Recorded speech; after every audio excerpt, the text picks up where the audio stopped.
In the cold silence of a dying star system, one final voice cried out across the void. Not for conquest, not for power, but for survival.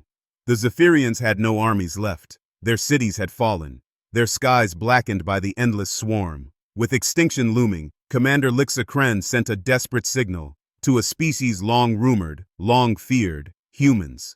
They didn't know what would answer. They only knew that Earth was called a death world for a reason. The final transmission. The emergency session of the Zephyrian High Council had been ongoing for 37 hours without pause. Commander Lixakren stood before the assembled delegates, her blue-scaled hands trembling as she gestured toward the holographic display showing their dying civilization. The numbers were devastating and absolute. 15 more colonies fell yesterday, she announced, her voice carrying through the massive chamber's translation systems. The void swarm consumed everything, 2 billion souls gone in mere hours. Council Elder Tharn's ancient eyes reflected generations of accumulated wisdom, but even he appeared defeated. Commander, our combined fleets have tried everything. Energy shields, plasma bombardments, even dimensional weapons. Nothing stops them. They adapt faster than we can develop new tactics. The Void Swarm had appeared 6 months ago from the space between galaxies. Unlike any enemy the Zephyrian Coalition had faced in their 3,000-year spacefaring history, these creatures didn't conquer territory or seek resources in any conventional sense. They consumed entire worlds, breaking down all organic and inorganic matter into pure energy, leaving behind only empty space where thriving civilizations had once existed. "What about our allies?" asked Diplomat Vess, her normally melodious voice cracked with exhaustion. "The Crystalline Hegemony? The Azure Republic?" Kren's expression darkened further. "The Hegemony's remaining fleets retreated to their core systems. They've erected defensive barriers and abandoned us to our fate. The Azure Republic." She paused, struggling with the words. "The Azure Republic no longer exists. Their entire territory was consumed 3 days ago." The chamber fell silent except for the soft humming of life support systems. Outside the council building's transparent walls, the sky over Nexus Prime flickered with the lights of evacuation ships. Citizens packed their most precious belongings, preparing for an exodus that might only delay the inevitable by weeks or days. Elder Tharn leaned forward in his ceremonial chair. "Commander, speak plainly. Do we have any options remaining?" Kren activated a new section of the holographic display. Star charts appeared, showing the explored regions of local space. Most sectors were now marked in the red of Void Swarm occupation, but one small area, far from the main galactic communities, remained highlighted in amber. "There is one possibility," she said quietly. "Long-range scouts have identified a species that might be capable of military action. They call themselves humans, and they inhabit a world designated as Sol 3 in the outer spiral arm." "Never heard of them," muttered Council Member Zith. "Are they advanced? Do they possess superior technology?" "That's where it becomes complicated." Kren manipulated the display to show detailed sensor readings. "Their technology level is roughly equivalent to ours in most areas. However, their entire civilization appears to be structured around concepts of warfare and conflict resolution through violence." The council members exchanged worried glances. Violence as a primary solution was considered a mark of primitive development among civilized species. Furthermore, Kren continued, their homeworld registers as what our xenobiologists classify as a Class 12 death world. Extreme weather patterns, predatory ecosystems, geological instability, and toxic atmospheric conditions that would kill most of our species within hours. And you believe these humans could succeed where our advanced civilizations have failed? Elder Tharn's skepticism was evident. "I believe they might approach the problem differently than we have." Kren brought up tactical analyses. "Every battle we fought against the Void Swarm has followed standard military doctrine. Defensive formations, calculated risk assessment, preservation of resources and personnel. But preliminary observations of human military structures suggest they prioritize offensive action and acceptable loss ratios that would horrify us." The debate that followed lasted another 8 hours. Some council members argued that contacting an unknown species was too dangerous. Others insisted that their desperate situation left no alternative. In the end, the vote was close but decisive. "Very well," Elder Tharn announced. "Commander Kren, you are authorized to initiate first contact protocols with these humans. May the ancestors forgive us for what we are about to unleash." Meanwhile, 15,000 light-years away, the Deep Space Monitoring Station Olympus 7 detected an unusual signal pulse approaching the Sol system. Chief Communications Officer Elena Rodriguez had been tracking anomalous readings for the past 3 days, but this was different. The mathematical precision and artificial nature of the transmission were unmistakable. General Chen, you need to see this, she called across the command center. General Marcus Chen, director of Earth's United Defense Council, was a man who had built his career preparing for exactly this scenario. While other humans dreamed of peaceful first contact with alien civilizations, Chen had spent decades ensuring that Earth would be ready if those aliens proved hostile.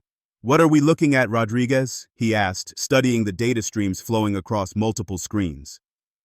It's definitely artificial, sir. Complex mathematical proofs, star charts showing our local cluster, and something that looks like a distress call. The translation algorithms are still processing, but the basic message structure suggests an urgent request for military assistance. Chen felt his pulse quicken. First contact with an alien species and they were asking for military help. He activated the emergency communication grid, sending alerts to defense installations across Earth's solar system. How long until we have a complete translation? Maybe 6 hours, sir. The linguistic complexity is unlike anything we've ever encountered. 6 hours later, the full message played in the secure briefing room beneath the Swiss Alps. Around the conference table sat Earth's highest-ranking military officials and civilian leaders. The translated alien voice spoke with desperate urgency. To any species capable of military response in the Sol system, this is Commander Lixa Kren of the Zephyrian Coalition. Our civilization faces complete extinction from an enemy we cannot defeat. We have observed your species and believe you may possess the tactical mindset necessary to combat this threat.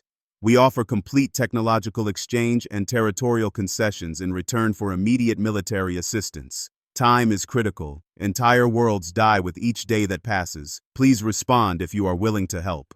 The room remained silent for several minutes after the message ended. President Sarah Walsh was the first to speak.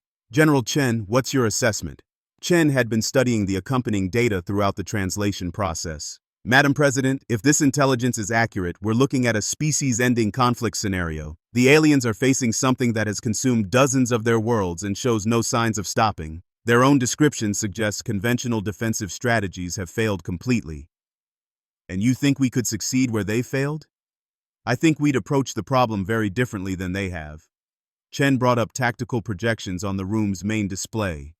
Based on their military doctrine summaries, they fight defensive campaigns focused on minimizing casualties and preserving infrastructure. We fight to eliminate threats completely, regardless of cost. Admiral Rebecca Stone, head of the Space Navy, leaned forward. Marcus, they're asking us to commit our entire deep space fleet to a conflict light years from home, against an enemy we know nothing about, to save people we've never met. Yes, they are. Chen's response was matter-of-fact. And if we refuse, an entire civilization dies and we potentially face the same enemy ourselves once they've finished consuming everything else in local space. The debate continued through the night. Military strategists argued that humanity's space combat capabilities were largely theoretical, tested only in simulations and small-scale exercises. Politicians worried about the diplomatic implications of humanity's first contact being a military engagement. Scientists questioned whether Earth's resources could support an interstellar war. But in the end, the decision came down to something fundamentally human. When faced with the suffering of innocents, even alien innocents they'd never met, there was really only one choice they could make. President Walsh called for the final vote at dawn. All in favor of authorizing Operation Star Shield? Every hand in the room rose. Chen immediately began issuing orders. Admiral Stone, I want every combat-capable vessel in the fleet prepared for deep space deployment within 72 hours. Colonel Martinez, begin immediate mobilization of the 1st Expeditionary Marine Division. Dr. Kim, start analyzing the alien technology data for tactical applications. As Earth's military machine shifted into high gear, preparing for humanity's first interstellar war, Commander Kren received an unexpected response from the Death World species she'd contacted in desperation. The message was brief and delivered with calm confidence that chilled and inspired her in equal measure. Commander Kren, this is General Marcus Chen of Earth's United Defense Forces. We have received your request for military assistance. The human fleet is mobilizing and will reach your coordinates in 14 standard days. Prepare your people for our arrival. Earth does not negotiate with genocidal threats. We eliminate them. The transmission ended there, but Kren found herself staring at the communication display long after the connection terminated. Something in the human general's tone suggested that the Void Swarm was about to encounter something it had never faced before.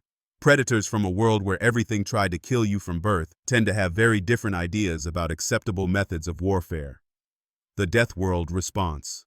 14 days after Earth's promise, the human fleet dropped out of hyperspace at the edge of the Nexus Prime system.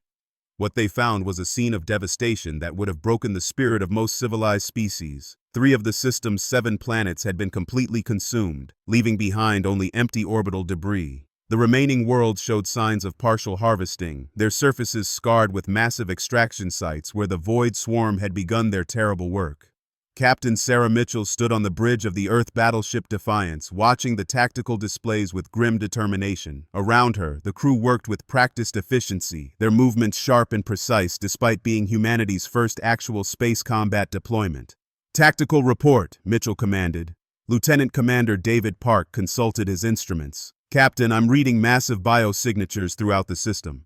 The Void Swarm appears to be using a distributed hive structure with individual units coordinating through some kind of quantum link. Individual creatures range from fighter size to capital ship equivalents. What about friendly forces?"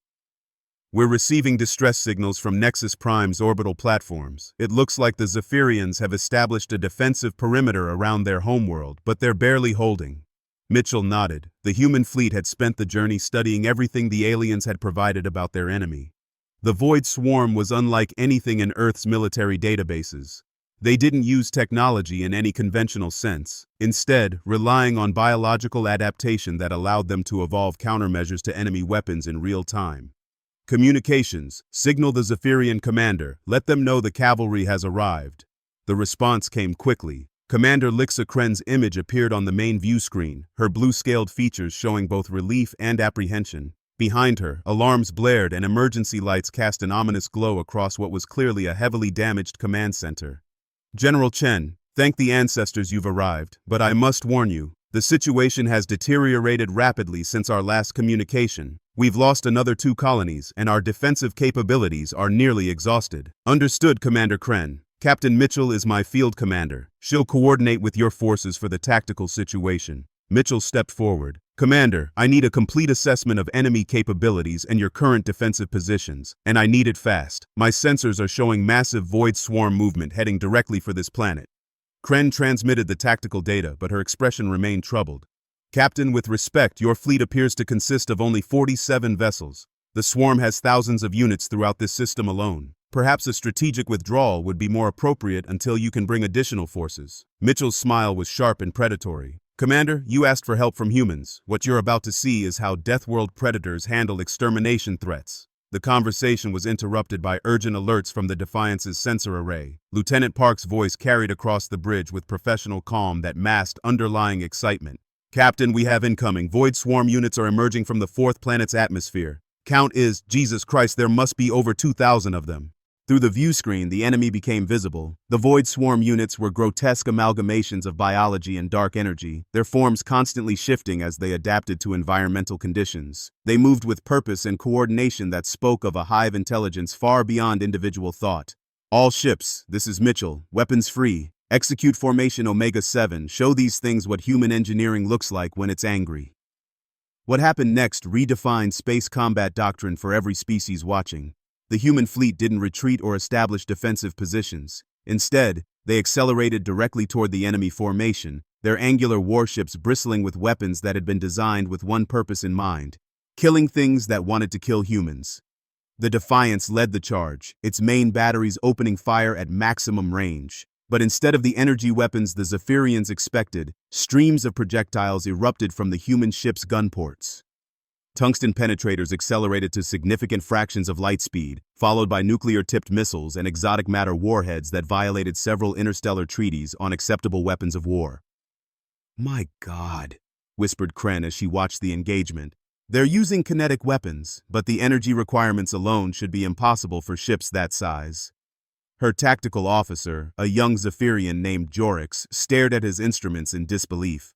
"Commander, the human ships appear to be powered by controlled fusion reactions, not just for propulsion but for weapon systems. They're essentially flying bombs that happen to have weapons attached." The Void Swarm's initial response was predictable. Their bioadaptive hulls began shifting to absorb and disperse kinetic impacts, but the humans had anticipated this. As soon as the enemy began hardening against solid projectiles, the human fleet switched to plasma bombardment. When the swarm adapted to energy weapons, the humans deployed gravity mines that created localized space-time distortions.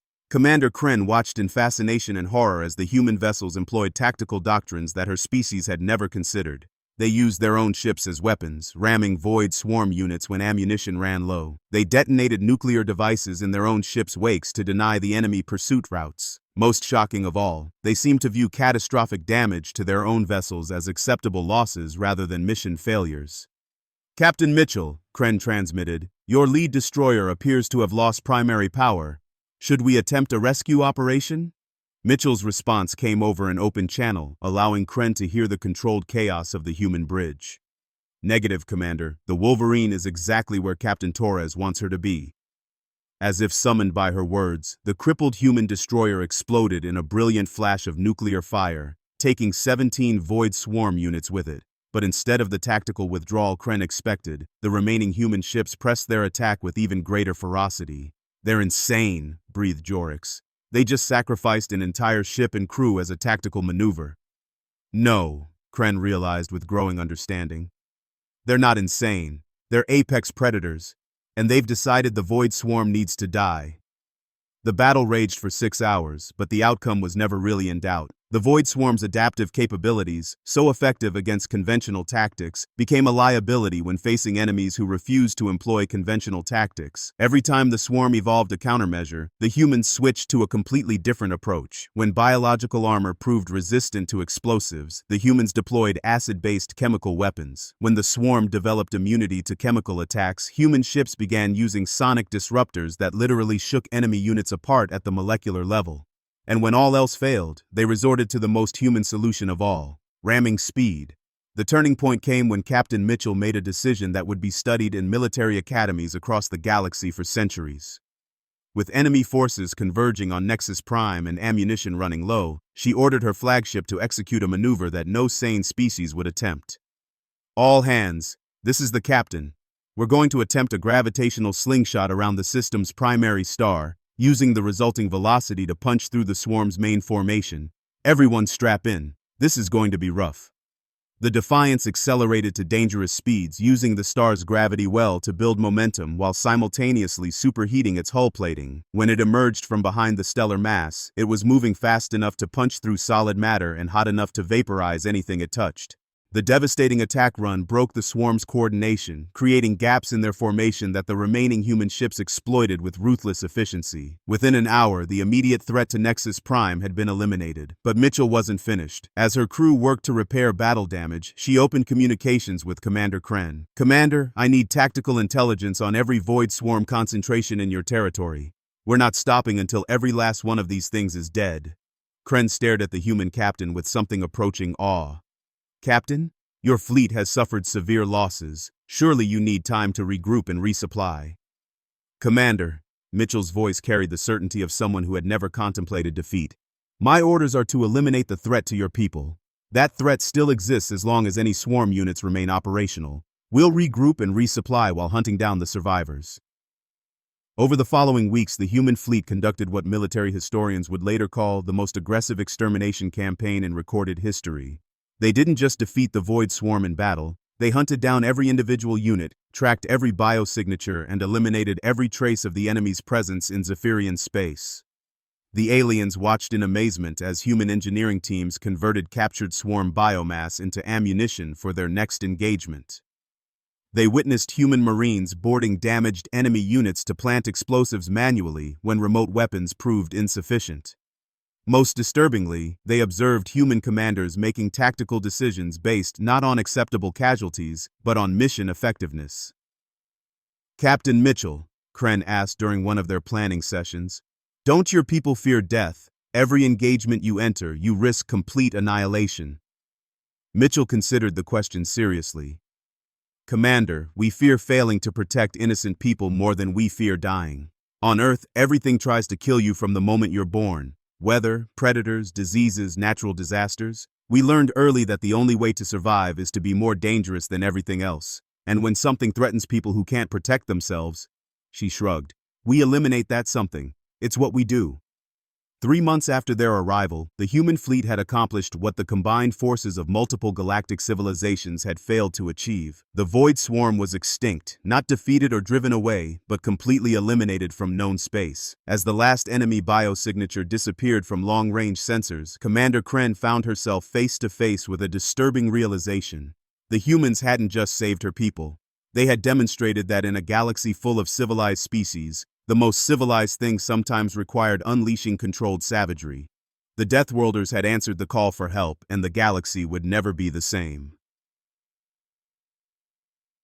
Apex Predators Unleashed. 6 months after the initial contact, the combined human-Zephyrian task force approached the heart of Void Swarm territory. Deep space reconnaissance had located what appeared to be the species' origin point. A massive bioconstruct hidden in the void between galaxies, where no star's light had shone for billions of years. Admiral Marcus Chen stood in the command center of humanity's newest warship, the Earth's Wrath, studying the sensor readings with professional interest. The enemy stronghold defied easy description. It was part space station, part living organism, and part something that human science didn't have words for. Tentacles of dark matter stretched across hundreds of astronomical units, feeding energy from consumed worlds into a central core that pulsed with malevolent intelligence. Admiral, reported Dr. Lisa Zhang, the fleet's xenobiology specialist. I'm reading biosignatures consistent with over 50 million individual swarm units. This isn't just their main base, it's their breeding ground. Commander Lixa Kren, now serving as liaison between the human fleet and the scattered remnants of galactic civilization, felt her blood turn cold. Admiral Chen, those numbers. Even with our combined forces, we're outnumbered nearly 10,000 to 1. Chen's expression remained calm, but his staff recognized the predatory stillness that meant their commander was planning something that would terrify enemy and ally alike. Dr. Zhang, what's your assessment of the construct's structural integrity? It appears to be self-sustaining through quantum field manipulation, but there are critical nexus points where the bioneural networks intersect with the power distribution systems. If we could disrupt those connections simultaneously, the entire structure would collapse, Chen finished, taking every swarm unit with it. Captain Sarah Mitchell, her ship bearing fresh battle scars from their campaign through swarm territory, joined the tactical discussion. Admiral, getting close enough to target those nexus points would require penetrating defensive screens that make our previous engagements look like training exercises. We're talking about a suicide mission. Yes, we are, Chen agreed matter-of-factly. The question is whether we're willing to pay that price to ensure this threat never emerges again. The debate that followed would be remembered as one of the defining moments in human military history. Earth's best tactical minds examined every possible approach, wargamed dozens of scenarios, and repeatedly came to the same conclusion: a conventional assault would fail. Even with Zephyrian support and the most advanced weapons humanity could produce, they lacked the raw numbers needed to fight through 50 million enemies. But humans had never been particularly concerned with conventional approaches. There is another option, announced Colonel James Rodriguez, commander of the 1st Expeditionary Marine Division. We've been thinking about this as a space battle, but what if it's not? What if it's an infiltration mission? Chen raised an eyebrow. Explain. Rodriguez activated the holographic tactical display, highlighting specific sections of the enemy construct.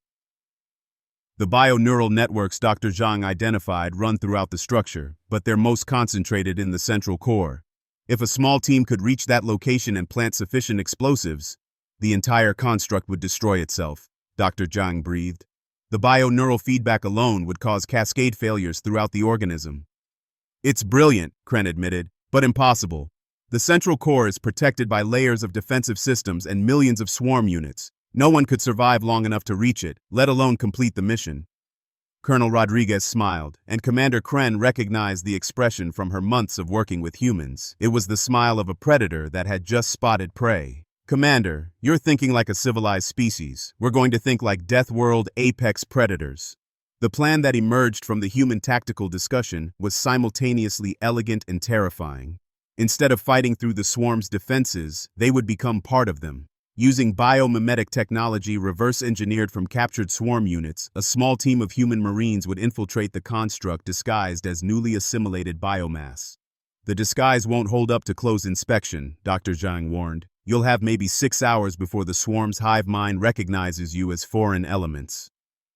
6 hours is plenty of time, Rodriguez replied confidently. My Marines have been training for rapid deployment and extraction in hostile environments since basic training. This is just another hostile environment. What the colonel didn't mention, but every human in the room understood, was that extraction wasn't part of the plan.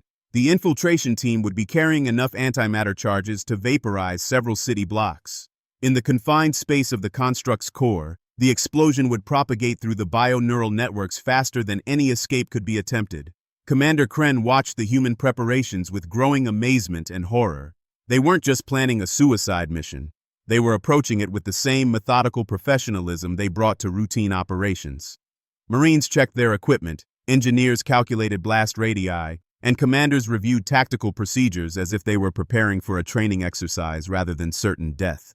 Colonel Rodriguez, she finally asked, don't your people understand what this mission means? None of you will be coming back. Rodriguez paused in his equipment check to consider her question seriously. Commander, my grandfather died fighting fascists in the Second World War.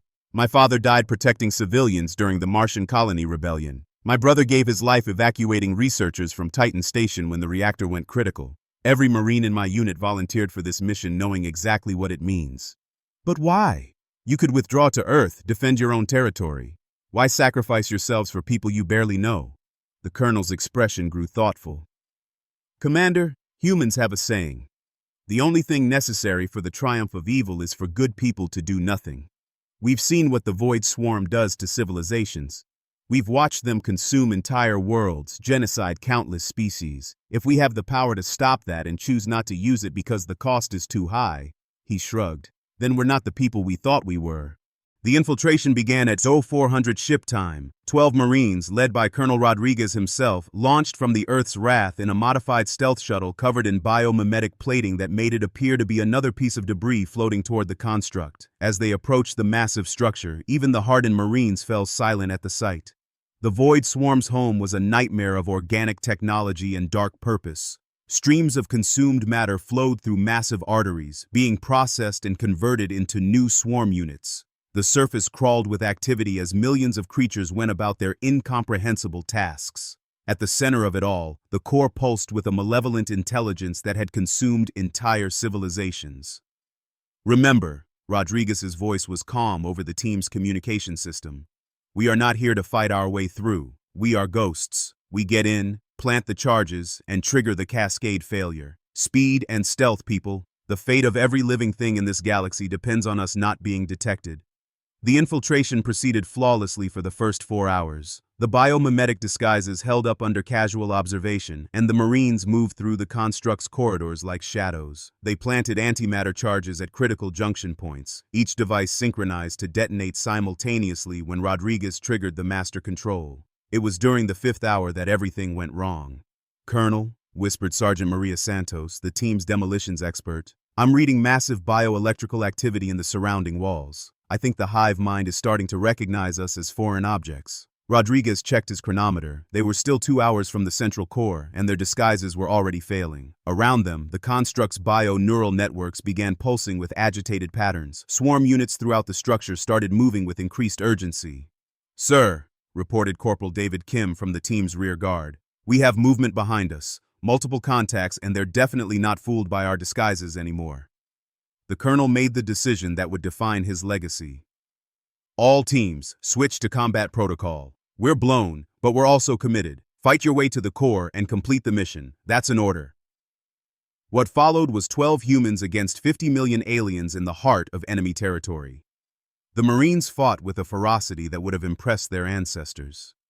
They used every weapon in their arsenal, every trick they'd learned in decades of training, and every ounce of determination bred into them by evolution on a world that tried to kill them daily. They fought through corridors that pulsed with living tissue, battled creatures that defied classification, and pressed forward even as their numbers dwindled. Sergeant Santos fell first, detonating her remaining explosives to clear a path for the others. Corporal Kim sacrificed himself holding off a swarm of bioconstructs at a critical choke point. By the time Rodriguez reached the central core, only 3 Marines remained alive. The massive chamber was a cathedral of malevolence, its walls crawling with bio-neural networks that served as the brain for the entire swarm species. At its center, a pulsing mass of dark energy served as the heart of an intelligence that had consumed galaxies. "This is Colonel Rodriguez to Admiral Chen," he transmitted, knowing the signal would barely reach through the construct's interference. "Mission accomplished. Charges are in position. Tell Commander Kren her people are safe now."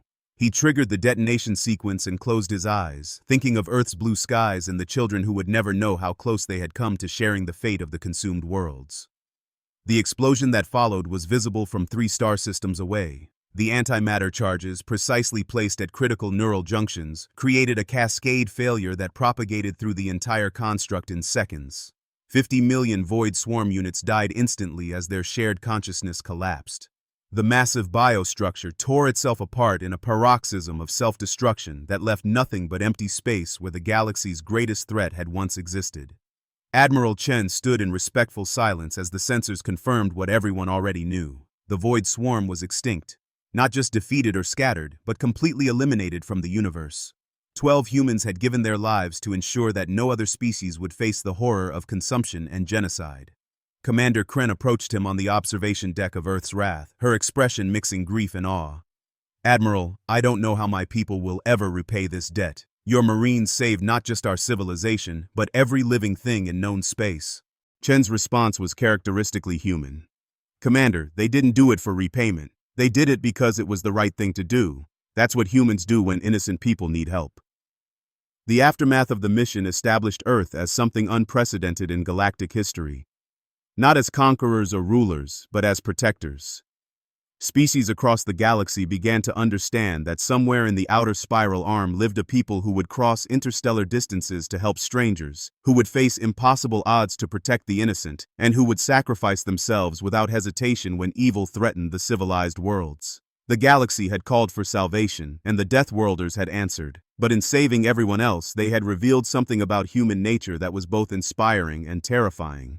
When pushed to their limits, when faced with absolute evil, humans didn't just fight to survive, they fought to win, no matter the cost. Commander Kren stood at the memorial wall in the Zephyrian capital, reading the names of 12 humans who had died light years from home to save people they barely knew. Each name was carved in stone that would endure for millennia, ensuring that future generations would remember the day apex predators from a death world taught the galaxy what true courage looked like. The Void Swarm was gone forever. But the legend of the humans who destroyed them would live on, a reminder that sometimes the most civilized thing you can do is unleash controlled savagery in defense of the innocent. Earth had answered the call for help, and the galaxy was forever changed.